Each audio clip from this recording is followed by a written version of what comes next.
Kita akan segera masuk kembali di sesi kedua ini untuk sesi penerawangan. Ini akan coba saya kembali untuk menerima penelpon ya, yang saat ini mau telepon. Ini bisa telepon di nomor 081 130 81095. Sekali lagi yang mau telepon, ini bisa telepon di nomor 081 130 81095. Sudah ada yang masuk, kita terima. Baik, selamat malam. Halo.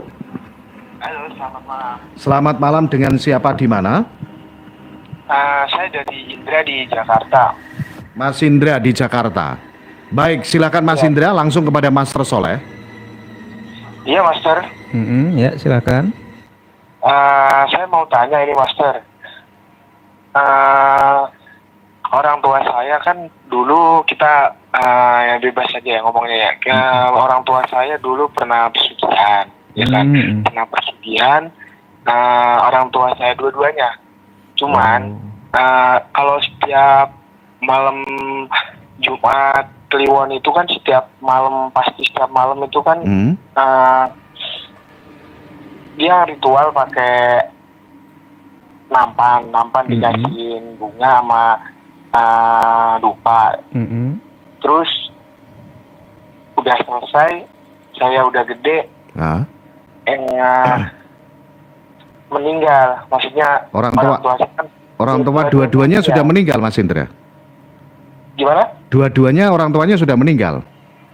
Iya. Jadi dulu pernah melakukan pesugihan begitu ya? Iya benar, Ya, pernah melakukan pesugihan. Terus? Cuman meninggalnya itu kalau dibilang nggak wajar sih emang nggak wajar. Soalnya kan meninggalnya itu dadakan dua-duanya. Gini saya ngomong belak-belakan aja. Soalnya boleh, silakan. Saya pengen tahu. Ya, silakan, Mas. Ya. Iya. Terus ini kan saya lahir di Jakarta, gede kan di Bojonegoro di Kanor. Kanor. Di daerah Kanor, Mas. Ini Anda lahir di Kanor. Saya lahir di Jakarta Selatan. Cuman saya tinggal di Bojonegoro. Oh iya. Gedenya tinggal sampai gede tinggalnya di Bojonegoro. Cuman ini saya udah pindah. Soalnya saya kalau setiap pulang ke rumah itu ngerasanya beda auranya. Soalnya kayak dari kota kan panas nih ya. Harusnya kan di Bojonegoro lebih adem dikit lah. Ibaratnya gitu. Cuman kalau masuk rumah itu beda.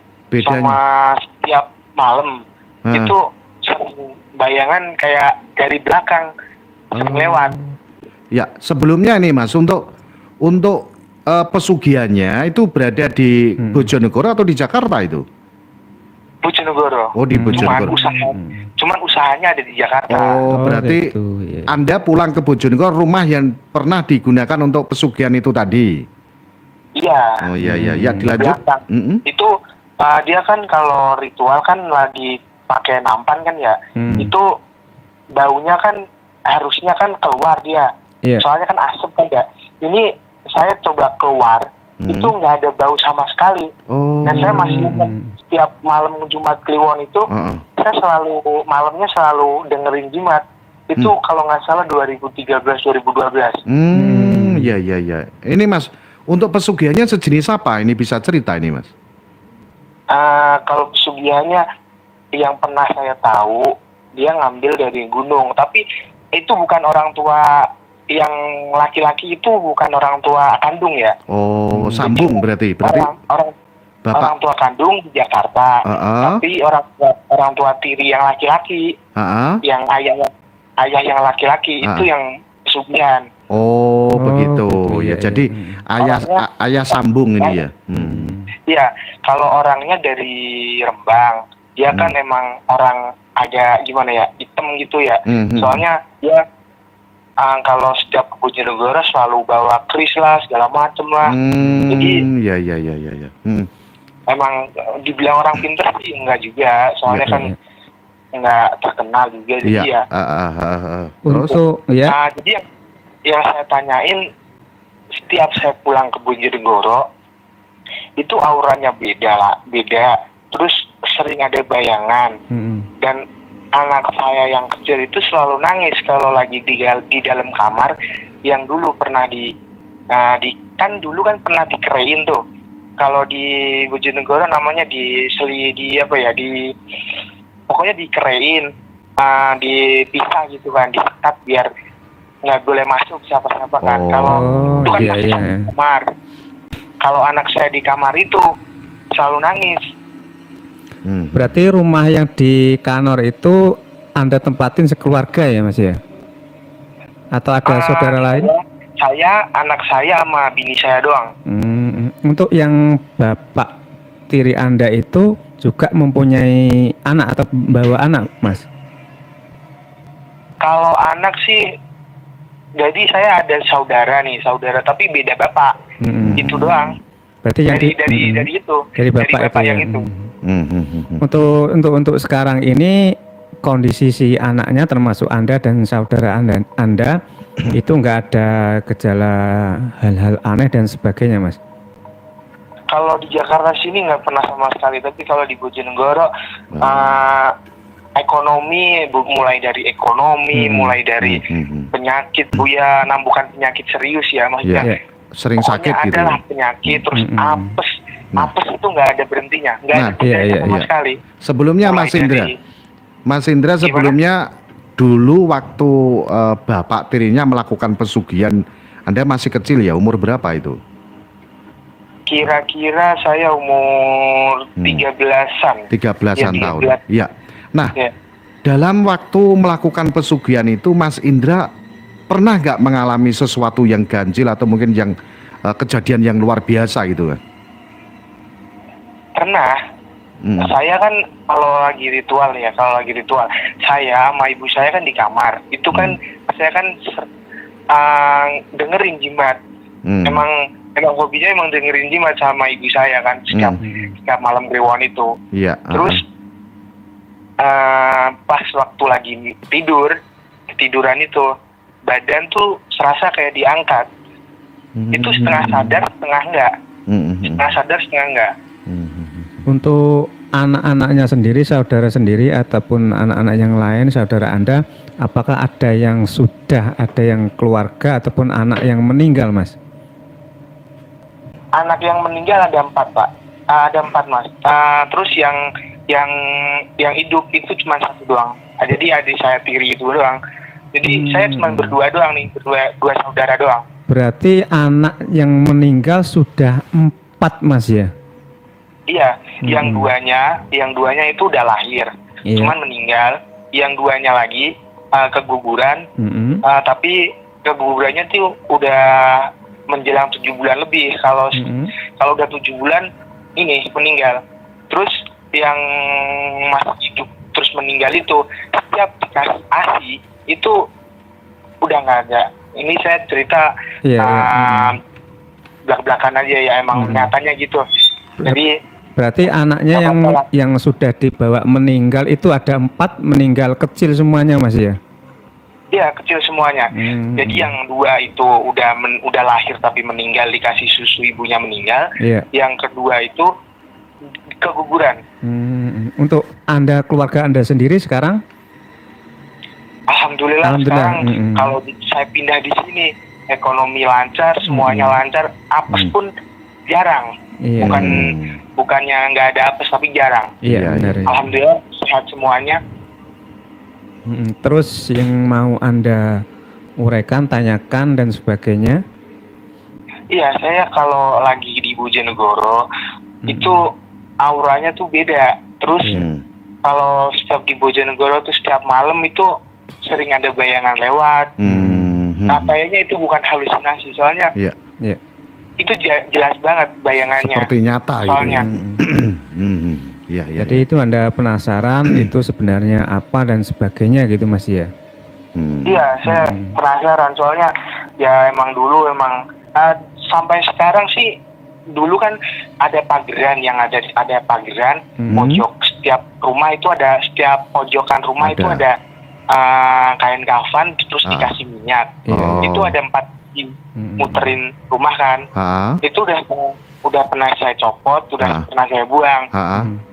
Dan masih tetap auranya. Memang yang ada di belakang, yang dipendem di belakang, cuman saya bongkar itu udah nggak ada. Nggak ada. Kendinya udah tinggal kendi doang, yang dalamnya udah nggak ada, itu juga saya buang. Nah, Cuman masih aja sama. Ya, sementara ini Mas Indra, untuk apa ya, barang yang digunakan untuk pesugihan seperti halnya tadi bilang bahwa keris dan lain sebagainya itu masih ada apa tidak di rumah Anda? Kalau kendi sama nampan sih kayaknya masih ada. Cuman kalau buat sisa-sisa kayak kan dulu kan beli dupa kan sampai 1 karton kan ya. Beli dupa doang itu. Tapi itu udah nggak ada. Emang saya buang-buang. Cuman kalau masalah kendi itu masih ada, dan kayaknya bunga-bunganya yang kecil-kecil itu juga masih ada. Kering lagi. Anda perasaan Anda, orang tua Anda melakukan pesugihan bagaimana? Saya kalau kepingin tahu perasaan Anda. Saya dulu kan kecil kan nggak tahu apa-apa ya, jadi bodo amat aja. Oh gitu ya. Nggak ngerti ya udah. Yang penting lancar, maksudnya saya ada makan, ada uang jajan itu doang. Saya pikir nggak mikir sampai jauh. Nggak mikir ke arah situ, sementing saya cukup gitu aja ya. Jadi ya, oke. Yang penting saya cukup gitu. Baik. Kita lihat sementara kejadiannya dan sebagainya Mas ya nanti. Ya. Baik Mas, jangan ditutup teleponnya Mas. Kita akan bantu apa yang menjadi pertanyaan Anda tadi di rumah Anda yang bekas untuk pesugihan itu. Banyak sekali kejadian-kejadian yang Anda rasakan tadi. Apakah memang betul masih ada sisa-sisa gaib dan lain sebagainya di rumah Anda? Untuk itu jangan ditutup teleponnya. Lebih baik berdiam diri membantu kelancaran Master oleh menelusuri dengan penerawan. Silakan Master, mulai di Terawang.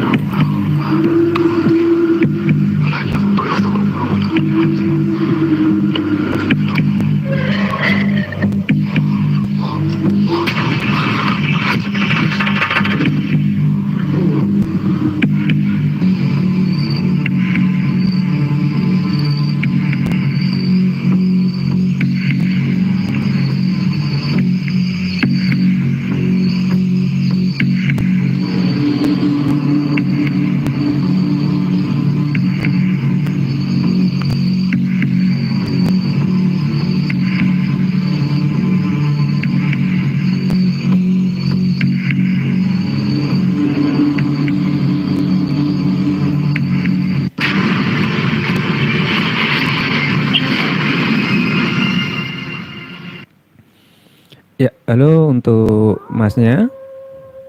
Ya, halo. Ya, setelah kita bantu untuk menelusurinya, untuk menerawangnya, bahkan sampai dulu si ortu ritual dan sebagainya, kita flashback di kamar tersebut, ternyata benar ritual-ritual itu memang pesugihan dan sebagainya Mas. Jadi efek sekelebat dan sebagainya itu memang efek ritual-ritual, ada makhluk gaib di sekitaran rumah ya. Itu yang digunakan untuk ritual, syarat utamanya ada sebuah daun hijau seperti pandan itu harus ada di situ. Tadi kita flashback saat kedua orang tua Anda ritual ya. Itu memang benar, dan yang diikutkan ke pesugihan seperti yang sudah meninggal saudara Anda 4 itu siapa saja yang memakan hasil dari itu pasti kena imbasnya ya. Apes, meninggal dan sebagainya itu Mas ya. Tapi kalau buat saya, alhamdulillah nggak apa-apa ya. Soalnya saya kalau udah pindah di sini, alhamdulillah lancar. Alhamdulillah. Ya, alhamdulillah Ya, untungnya alhamdulillah. di sana ya. Ya.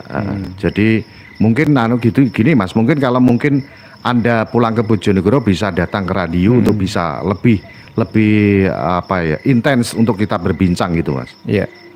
Iya. Niatnya saya mau ke sana, soalnya itu terganggu banget soalnya buat waktunya buat mungkin. anak, terganggunya buat anak.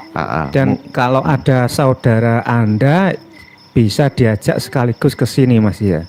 Iya. Oh iya. Biar untuk dibersihkan dari hal-hal apa yang seperti itu tadi itu. Iya. Itu Mas ya, sementara ya. Iya. Makasih banyak Mas. Oke, makasih matur suwun. Iya. Oke, terima kasih ya. Mendengar apa yang menjadi cerita Mas Indra tentang orang tuanya yang melakukan pesugihan secara gamblang diceritakan. Ini saya juga sempat merinding apa yang disampaikan oleh Mas Indra. Dia langsung belak-belakan bahwasanya orang tuanya itu melakukan pesugihan hingga terjadi apa itu membawa anaknya 4 meninggal. Berarti ini benar-benar kenyataan bahwasanya pesugihan itu akan mengakibatkan hal seperti itu tadi Mas Arya. Jadi ini adalah pembelajaran buat kita. Alangkah baiknya kita bekerja normal saja, mencari rezeki yang halal, yang berkah barokah. Dan tentunya juga ini menjadi pembelajaran buat kita. Karena kita hidup di dunia ini hanya berapa lama sih, sampai harus mengorbankan keimanan kita dan lain sebagainya. Jadi ini menarik sekali apa yang menjadi pertanyaan dari Mas Indra tadi mengenai orang tuanya. Ya secara terus terang itu mengatakan bahwasanya menjalani ritual pesugihan gitu ya. Bukan berarti ini Mas Indra durhaka loh, ada yang komen ini ya, karena beliau juga mengingatkan kepada kita semua bahwasanya walaupun orang tua kita hormati, kalau mungkin orang tua berbuat seperti itu melangkahi norma-norma dan agama, lebih baik juga diperingatkan itu. Baik, terima kasih Mas Indra. Nanti kalau mungkin ada waktu bisa datang ke Radio Istana FM untuk menceritakan secara hal dan kita bisa intens untuk berbincang mengenai permasalahan Anda tadi. Terima kasih.